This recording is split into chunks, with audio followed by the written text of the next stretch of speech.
But this question of my origin clouds my vision, and I often wonder what my future may hold.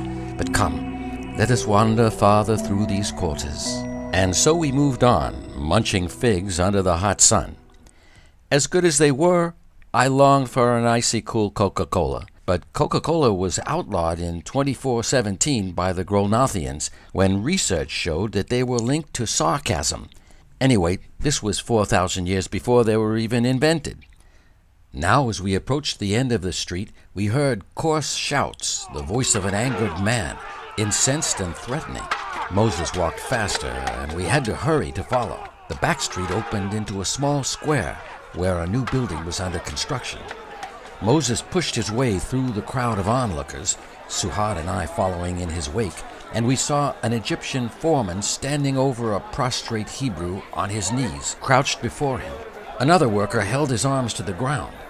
He was about to be whipped. The Egyptian held his lash high, studded with metal, and unleashed his first stroke just as we broke through the encircling throng. Blood sprang from the man's back as he cried out. From the gathered people came a gasping wail of anguish and pleas for mercy.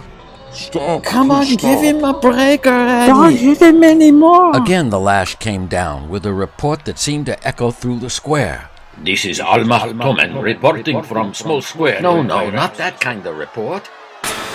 Yeah, that kind of report. Suddenly Moses stepped forward and walked deliberately toward the raging Egyptian. I watched as he withdrew a metal sheath from his cloak and, with a lightning movement, plunged it upward, deep into the aggressor's chest. The man collapsed immediately, the dark red blood quickly spreading across his tunic.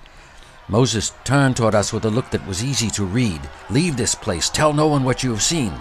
Then, with the same purposeful, calm demeanor, he strode away into the crowd. The people fearfully made way for him, but an undisturbed escape was not to be his. There were shouts now from our right, and two soldiers appeared.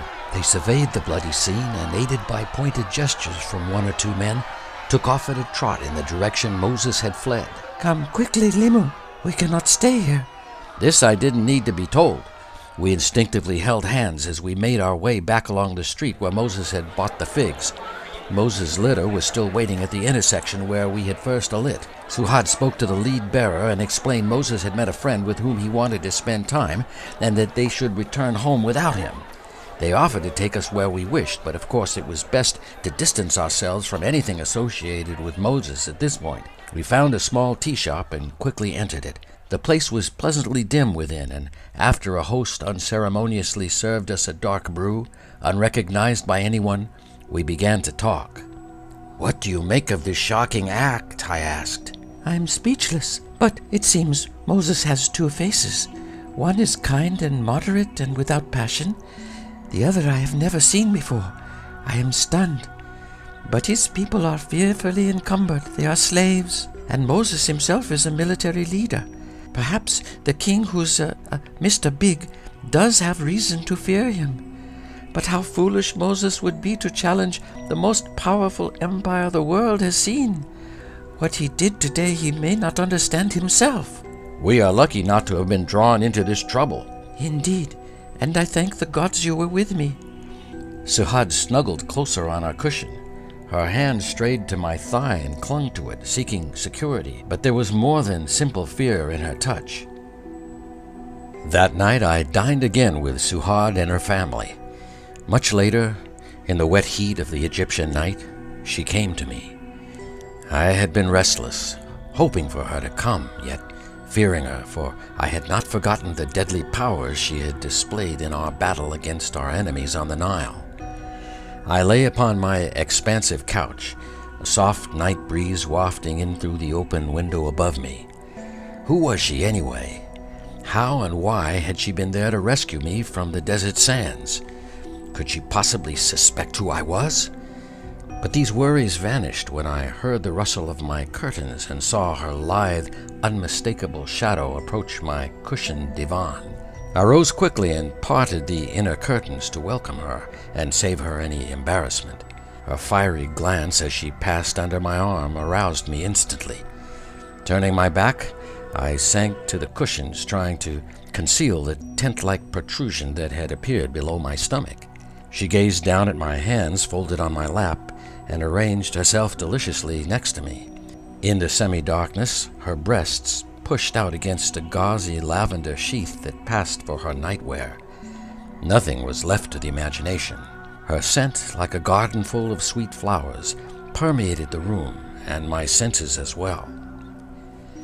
I'm so sorry to disturb you, Limo, but after today's shocking events, I could not sleep. Can you keep me company for a while? Again she rested her delicate hand on my thigh, letting one forefinger trace lazy circles on it. I struggled to repress a gasp, but with gasps you have like maybe a microsecond to take control, and in this case I failed. She leaned her head on my stout shoulder and sighed. Why do you gasp thus, Limo? Are you in pain? It was time to clutch the alligator by the snout, as they say in ancient Egypt. In truth, Suhad, O incomparable flower of the Nile, I longed for your visit. Your touch excites me beyond words. But you are also a great mystery. What happened by the river? You seem to possess remarkable powers, fantastical skills that I cannot comprehend. Suhad twisted her body toward me so that one buoyant breast pressed against my right arm. There are secrets one does not speak of. You must accept this. Why not live for the moment? Trust that I have your best interests at heart. I do trust you. The words emerged easily from my lips. Then let us enjoy this time together. Why do you hide the natural reaction of your body? Would you really rather be painfully locked in tight-fitting jeans? I stared into her eyes, stunned. She laughed mischievously. Yes, I can read your mind, Legionnaires. There is little about you I do not know, except perhaps where you got that silly name. But this night is not as long as I wanted it to be, and we may not have another like it. Come, let us play the eternal game. Then she took my hand and put it upon her exquisite breast and moved her own fingers, centimeter by aching centimeter, toward the center of my rampant ardor. Indeed, my ardor was definitely ramping. But I retained enough sanity to realize my cover was completely blown. She knew who I was. She could even read my mind. There were secrets here beyond my 26th century understanding. Could she possess me? Control me as well? She was certainly controlling the raging center of my passion now, with astonishing skill, and these thoughts pulsing through my mind gradually faded. I succumbed to her ministrations, and I did trust her, strangely.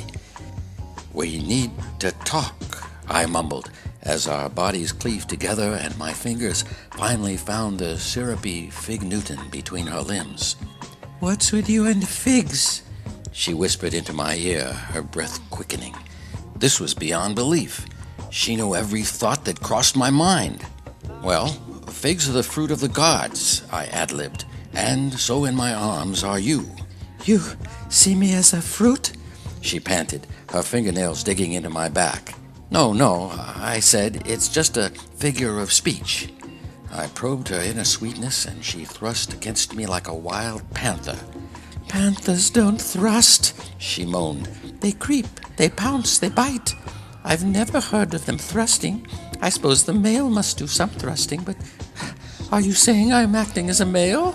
Oh, no, you're thrusting. It's very feminine. I just... Look, you need to stop this inner narrative you have going on. It sounds like you're writing a book. This time travel business must be throwing you off. Just relax and look into my eyes. And I did. That's the last thing I remember, except for an experience of physical ecstasy beyond anything I'd ever known. But when I awoke at dawn, my entire being still tingling from pleasure, I was alone again.